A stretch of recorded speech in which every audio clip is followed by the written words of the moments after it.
Hello there, I am the CCG Collector, and in front of me I have a checklist of all of the Premier Unlimited Star Wars CCG cards I have left to add to my collection. Now, these are mint condition cards, of course. If we're counting any condition, play, damaged, whatever, I have a full set of Premier Unlimited. But I do not have a full mint set, and that's what I intend to change today with these. That's right, it's a big old box of enhanced Premier packs because we are doing a box break. Now, CCG Collector, I can hear you saying, box break is a booster box break, not an enhanced Premier box break. And while that is true, usually Premier Unlimited Booster Box has 36 booster packs. These have 4 each for a total of 32. It's close enough, okay? And if you're wondering why I'm actually going with enhanced Premier packs instead of boosters, well, that's because I was able to get a pretty good deal on these. I got 4 at once for $30, so that means, 8 for 60. And if you look at the suggested retail price when these were released 20 years ago, they say it should go for $15 a pack. So $15 a pack, I have $120 worth of enhanced Premier packs that I got for $60. At the very least, these are under $2 a booster pack, which you can't find anywhere these days. At that price, of course, you can find the booster packs. So here we go. And of course, this is a this is a box break because I am not doing this for the sheer joy of opening booster packs and seeing what I'm getting. I have, just like my Search for Farmer Make It video a couple weeks back, I have very definite intentions with this. I want to get these cards here, so we're going to be going through the packs, probably skipping through the commons since I'm not really looking for any commons, and see if I get what I want. Now, the nice bonus to all this is that I get mint condition, premium characters with weapons. Not a huge deal to me. I have them, but hey, can't go wrong with that, especially at the price I paid for these. So let's get started. I believe these are 15 card packs containing 10 commons, 5 uncommons, 10. Okay, 1, 2, 3, 4, 5, 6, 7, 8, 9, 10 commons. Boy, I'm goofing this up. Force is strong with this one. Is actually a rare I needed. So, 4 uncommons, 1 rare, 10 commons.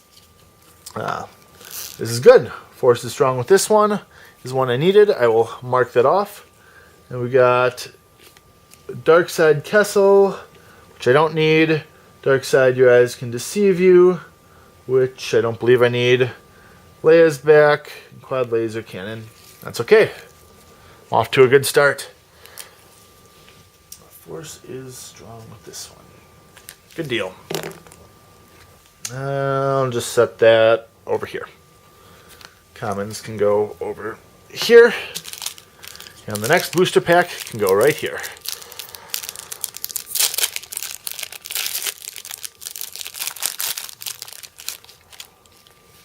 Luke. MSE6 Mouse Droid, which I needed. Hydroponic Station. Yavin Sentry, and UTD on my cards. So, put that one over there. Put these guys on the uncommon pile. And the commons are Premier Commons.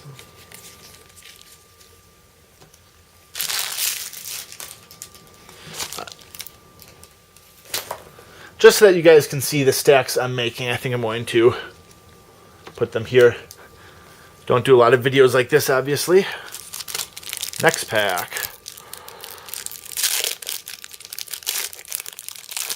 We've got Trinto Duaba, The Empire's Back, which I like. Normally the back cards, Luke's back, Leia's back, whatever, well, they really play to the idea of a collectible card game where you're not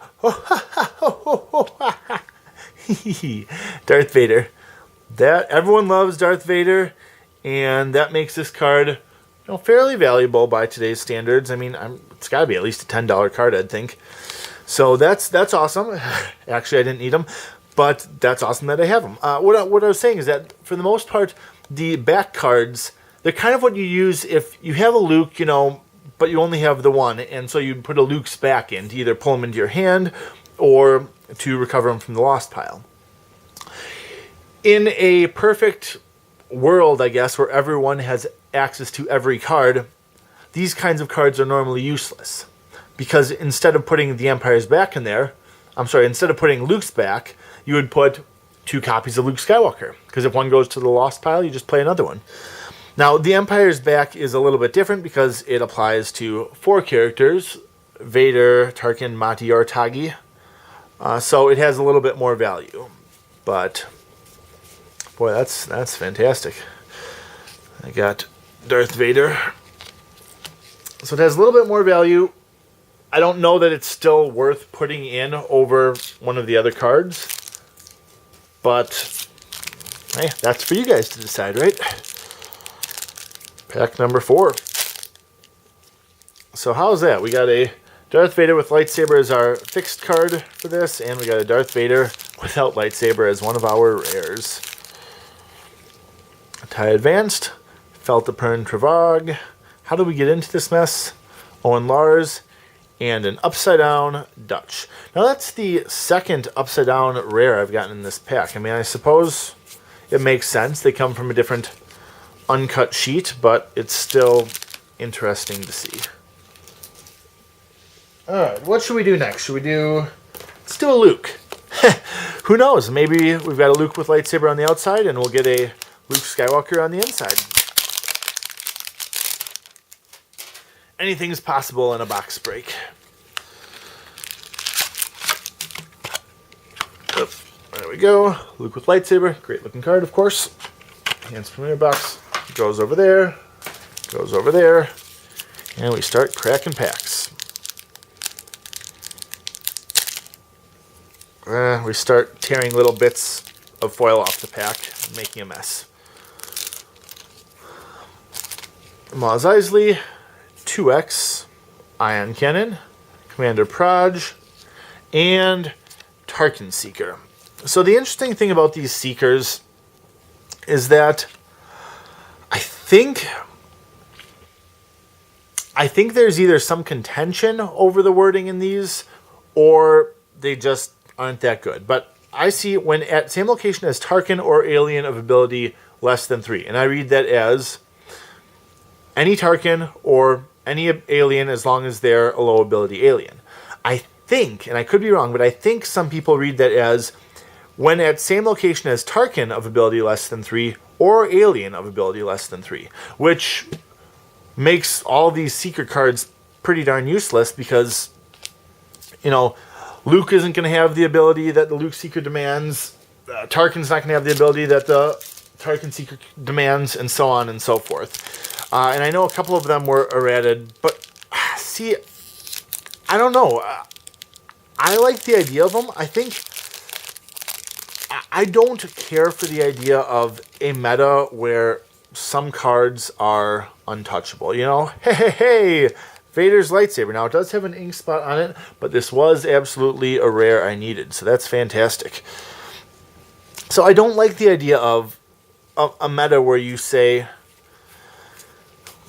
this card is too good, we're going to change its wording so that it's not so good. I mean, that's never been the spirit of the Star Wars customizable card game. One of the things... and for English, I guess. One of the things that makes this game rather unique among... Okay, so I'll get to that in a second. Here's Han's back. So if Han is lost, use 1 force to retrieve him, or use 3 force to search through your reserve deck and take Han into your hand. If you just had another copy of Han Solo, then instead of drawing this, you draw him, and you wouldn't need to pull him into your hand from your lost pile, and you wouldn't need to search through your deck. You would just have them. So that's why these cards are useless to someone with access to any card they want. But in a draft or in a cube or in some sort of non-constructed format, I really like the feel of these cards. What was I going to say? Yeah, so, hey, there's the other Utini. So the idea of errata-ing cards so that they don't they don't do what they were supposed to do is really not in the spirit of the Star Wars CCG. And I say that because they never banned any cards. They never, they of course mean Decipher, never banned any cards. They never, changed the wording of any cards that I could tell, except for stuff where it was obviously, the circle is not complete, except for stuff where it was obviously maybe not what they intended or a mistake, like electro binoculars, deploy for 2, search for 1, and it should be deploy for 1, search for 2, I believe. So when things that were a mistake in the printing, yeah, they'd correct that. But usually you'd have cards, and you'll see this in, I'll take a look at Obi-Wan this time. You'll see this in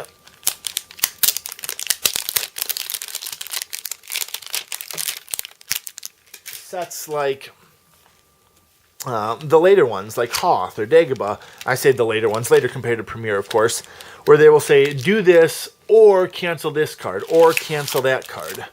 So rather than Obi-Wan's lightsaber, so rather than ban cards or change them to be less powerful than they would have counter cards. And that would let you, if you understood the current meta and you say, okay, a lot of people are using these cards, so I'm going to put this card in my deck that says, use this moderately helpful effect or cancel this other card. It's kind of like, if you want to think of it this way, it's kind of like a defensive shield. I feel like Dantooine, I guess I didn't need it. That's okay. It's kind of like defensive shields if you think about it. General Tagi, so he can be used with the Empire's back. In that you don't know what your opponent is going to do, but you have these ready to counter it. So I don't know. Unfortunately, I'm a collector. I'm not the CCG tournament champion. I am the CCG collector. So I don't really know the state of the game super well post players committee takeover. And I don't mean takeover in a negative sense. Just simply that it's no longer in. How about that? Tagi and Mahdi. I'm getting a good crew of Imperials here. What I assume would be mains for the Premier set. So I don't really know the state of the game post-Decipher in terms of virtual cards, in terms of new rule changes, new cards, and so on. But my understanding is that they introduced cards that would let you play up to, I think, 10 defensive shields from outside the game under the card, and then you may pick 3 of them to use, another Tarkin Seeker, in a given game. So that when people had really annoying strategies like those insert cards where they say, when it gets to the top of your deck, you can't activate any more force this turn, or you must initiate battle or else something bad will happen to you. So it counters a lot of those strategies, which I don't know how I feel about that. I find your lack of faith disturbing. Because on the one hand, it's tricky with a game like Star Wars because there isn't a sideboard. You play as one side or the other. And when you play with your deck, then you play with your other deck, and that's that, You don't get chances to adjust your deck to account for your opponent's strategy. But wholesale negating certain strategies just because we don't like that's how the game is played, it just directs the game. No matter what you do, you're going to have a game in a moderately undesirable state, unless you're absolutely perfect. Tonica Sisters, another one I needed. Unless you're absolutely perfect at making a game, which no one is. You're going to have a game state where some people are going to use some cards more than others, and some people are going to use certain decks more than others, and I mean, and that's the way it is, but artificially determining which decks are okay and which decks aren't with things like defensive shields, I don't know. Lee-sub. I feel like, nope. A lot of feelings here, not a lot of truth behind them. But, you know, that's just me as a collector, as someone fairly divorced from the competitive scene of Star Wars CCG. So I could be talking nonsense, you know. All I know is that when I play the game, I don't use Episode 1 cards. Mouse droid again, and Mayo. Did I need him? I did need him. Fantastic. You know, I play with... I don't even like using the Reflections 2 and 3 cards because they just seem not quite the Star Wars I know, you know? Combo cards and whatnot. I don't know. I could say I'm a purist, but I don't think that, you know... I don't know if that's a fully accurate representation. Cantina of what I am. It's more of an ignorantist. Or... a clinging to the old ways-ist. You know, sad devotion to ancient religions and whatnot. So, well, hopefully I find something in here that gives me a fun new topic to talk about. You guys should see the table to the left of me. It's a mess. Just a bunch of wrappers and whatnot. Well, not whatnot, it's wrappers. Boba Fett with blaster rifle.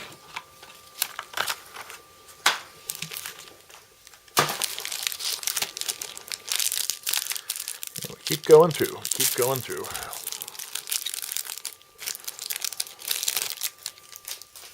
Carillion Corvette, Leia's back, Gravel Storm, Reactor Terminal, and General Tagi.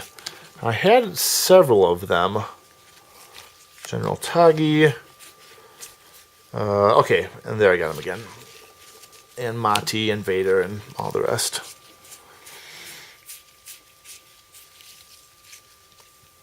Alright, getting an ever-growing pile of commons here. Cards I didn't need, but, you know, that's okay. I can make common sets and sell them or something. I know people do that. But, you know, some people say, well, okay, so... Thank the maker. Did I need that? I did not. So there are two perspectives on buying sealed product. One is my perspective. Sealed product is good because it contains fresh cards. And then it seems like there's the perspective that the rest of the world holds. I took a look at the Star Wars CCG forums, and apparently, when people buy sealed products, sealed booster packs and whatnot, they do it for the sake of kind of cornering the market on it. And cornering the market may not be the right term for it, but really getting access to the thing before you can't get it anymore. I'll talk more about this in a future video about rising costs of Star Wars cards and sealed products and whatnot. But just recently on eBay, someone bought... Okay, so you guys know... Hey, another Force is Strong. So you guys know, I've done some Coruscant booster opening videos on this channel. And when I got those packs, they were probably about $20, $25 a piece. So pricey for a booster pack, of course. But not what they are today. Today, if you want... Oh my goodness. Video's flying by. I only have 3 packs left. Today, if you want to get a Coruscant booster pack, you're looking to pay $40 for the thing. And there was actually just a sale, a listing on eBay as of the time of my shooting this video, maybe 2 weeks ago. As of the time of you viewing this video, who knows, 3 years ago. But there was actually an eBay listing for a Coruscant booster box, and it went for, I want to say, over $1,000. Which, the thing is, a lot of the times with market value for rare products like these, it's not clear if the value is the true value and what people are willing to pay, or simply that's our plans, or simply what people are listing it for because there's no one buying and no one selling. 3, 4, 5. But in this case, it was clear. The market price, the market value for a pack of Coruscant is $40, $41, which... And people aren't even, from what I can understand, people aren't even opening the packs. You know, they're there so that they have sealed products. And yeah, okay, you know, let he who is without sin cast the first stone. Yeah, here I am casting stones because I've shot videos. Hey, here are my sealed products. Here are my sealed products. But the thing is, I have one of each for the sake of, you know, kind of recreating that feeling, reliving that memory of, oh yeah, here I was when I was a kid. I'd go to the card stand, I'd get a booster pack, and this would be what it's like. This single booster pack is how it looked, and it had the potential it represented, you know. So I have one of each booster pack, but I'm not hoarding them. I'm not getting as many as I can because, you know, who knows if I'll be able to find them anywhere else. It's just, I like having them, so I have one of each. But it sounds like people buy sealed products for the sake of having this sealed products. You know, now that I've got my booster packs, okay, I get more booster packs, I open them, I want the cards. That's, you know, I'm a collector. I'm a card collector. A collectible card game collector, CCG collector. But it sounds to me like the people who are buying these sealed products don't actually intend to open them. You know, they intend to hang on to them. You know, buy a box of Reflections 3 at $400 2 years ago, and now put it up on eBay for $1,500 or whatever the heck they go for now. You know, when I bought my executive gift set, it was for a couple $100. Now it looks like the price is closer to $1,000, which is absolute madness if you ask me. But that's supply and demand, and unfortunately, it's only going to get worse with a reanimated game like Star Wars CCG. I say reanimated because it's not dead. It's absolutely not dead.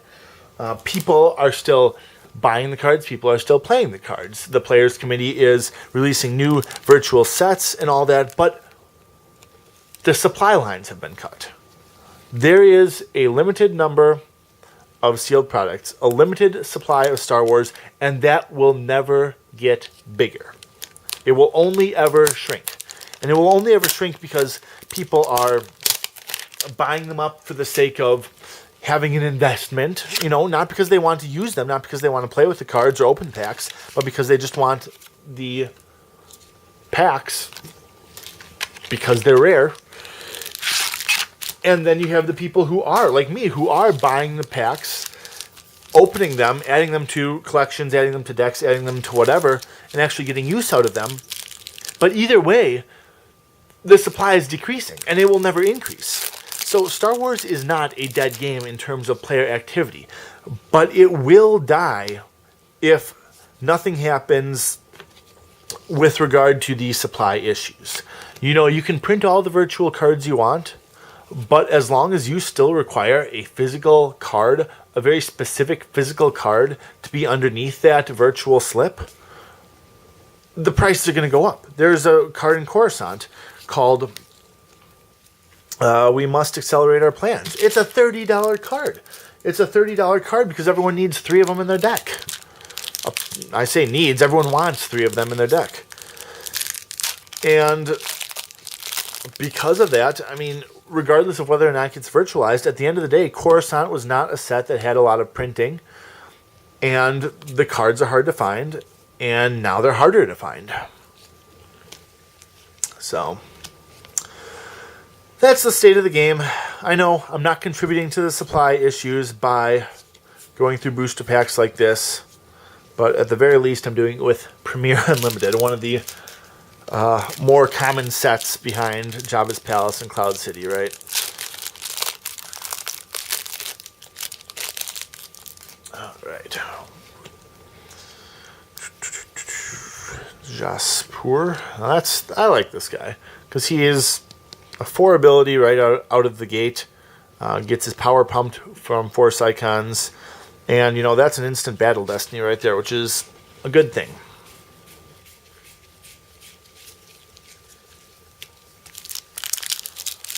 So I've got this pack, and then I've got one more Enhanced Premier pack to open up. And then we'll go through the checklist, see how I did. Because at the end of the day, the singles are out there, and a lot of people are okay with buying the singles. So this kind of does play into the supply thing that I was talking about before. Yes, as long as even when you're playing with virtual cards, you need a physical card underneath it.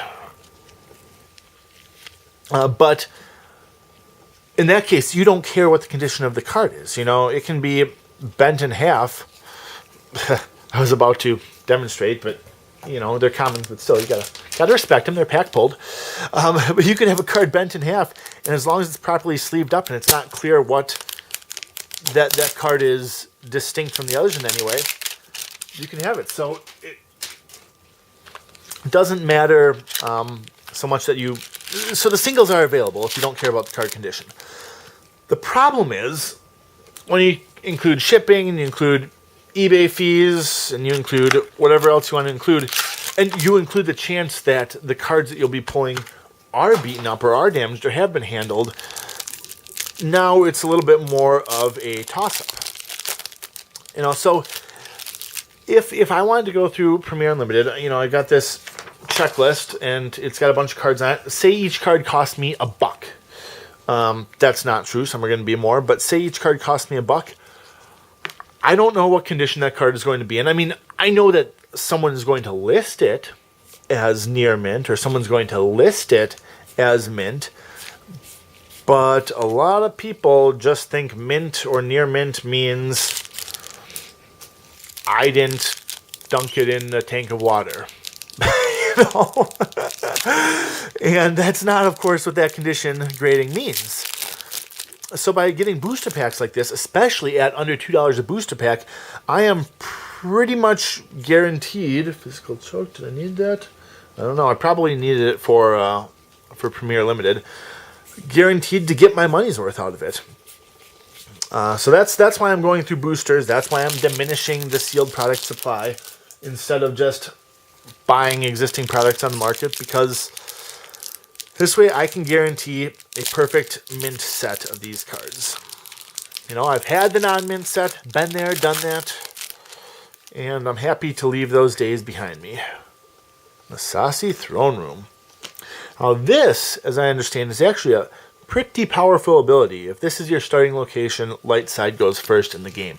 And the reason it's a powerful ability is that this game was balanced and designed with the understanding that the dark side would always go first. A lot of games, you flip a coin or you cut for mana or whatever to see who goes first. But in Star Wars, dark side always goes first. And so it's always assumed that dark side will have tempo on light side.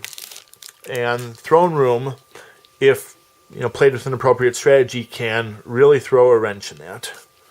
Lone Warrior. Alright, coming up on 28.5 minutes here. Let's go through our checklist. Alright, we'll do the rares first.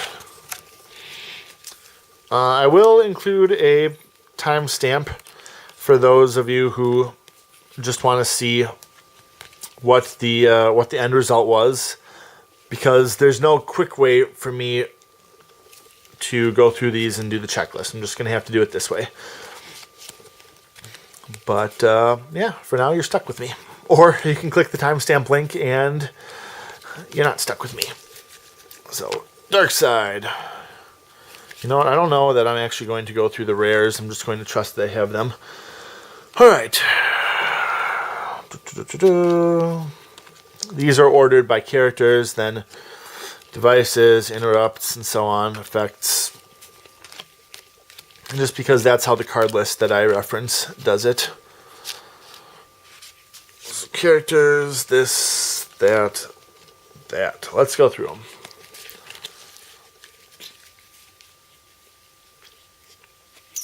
Okay, I'm going to try to not write on my new cards. Just for it, do not need Mayo. Done. General Tagi, nope. For Tanika Sisters. Done. Admiral Mati. Done. Darth Vader. Done and done. Find your lack of faith disturbing. Yep. Physical choke. Lone warrior. Navari Al-Nal. I know I don't need him. We're all going to be a lot thinner. Yep. Utini. Nope. The circle is now complete. Nope. Han Seeker. Vader's lightsaber. Okay. So it wasn't perfect, but I did get 1, 2, 3, 4, 5, 6 rares that I needed. But in a 300 card set, how good is it? How easy is it going to be to fill that out? A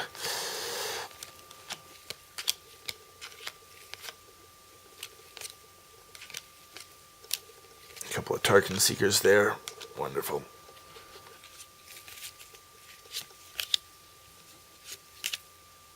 Okay, and we're away from the marker.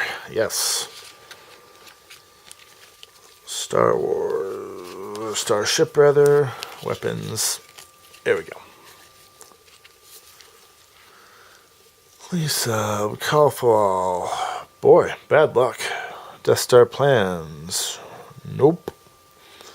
Don't get cocky. The Force is strong with this one. Already checked off. Utini. Thank the Maker. Yes, indeed. On the Edge. Nothing. Tatooine Cantina. Nope.